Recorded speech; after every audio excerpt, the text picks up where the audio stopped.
အားလုံးပဲမင်္ဂလာပါ KN Football Tips ကကြိုဆိုပါရစေဒီနေ့ည Spain La Liga ရဲ့ပွဲကြီးပွဲကောင်းဖြစ်တဲ့ Real Madrid နဲ့ Girona တို့ပွဲကိုအမြန်ဆုံးသုံးသပ်ပြီးတော့ပါမယ် Ancient Real ဟာ Champions League မှာ Bayern ကိုရှုံးနိမ့်ခဲ့လို့ဒီညအိမ်ကွင်းမှာအနိုင်ရလက်နဲ့အတူပိတ်သက်ကိုပူစားဖို့ပြင်ဆင်လာမှာပါ Mbappe နဲ့ Vinicius တို့ရဲ့တိုက်စစ်လည်းအသင့်ရှိနေတယ်လို့အိမ်ကွင်းမတန်းကလည်းအလွန်မာကြောပါတယ်တစ်ဖက်က Girona ကတော့နောက်ဆုံး9ပွဲမှာရှုံးပွဲမရှိပဲခြေစွမ်းတည်ငြိမ်နေပေမဲ့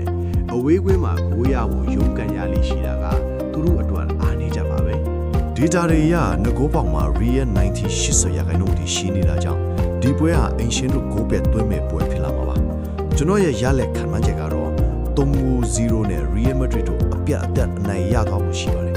အပိုင်လိုက်ချင်းတို့တွေအတွက် Real Madrid win နဲ့ Real Madrid clean sheet ကအသေးချဆုံးပါပဲမဖတ်ပိတ်တရားကိုဒီညမှာရောဂိုးတွေဆက်သွင်းရုံမလားတင့်အမြင်ကို comment မှာရေးပေးခဲ့ပါဦးဒီလိုအပိုင် tips တွေအတွက် KN Football Tips ကို subscribe လုပ်ထားဖို့မမေ့နဲ့အောင်နော်အခုလိုကြည့်ရှုပေးတဲ့အတွက်အားလုံးကိုကျေးဇူးတင်ပါတယ်ကျွန်တော်ပြီးတဲ့ပွဲတွေနဲ့အားလုံးအဆင်ပြေကြပါစေခင်ဗျာ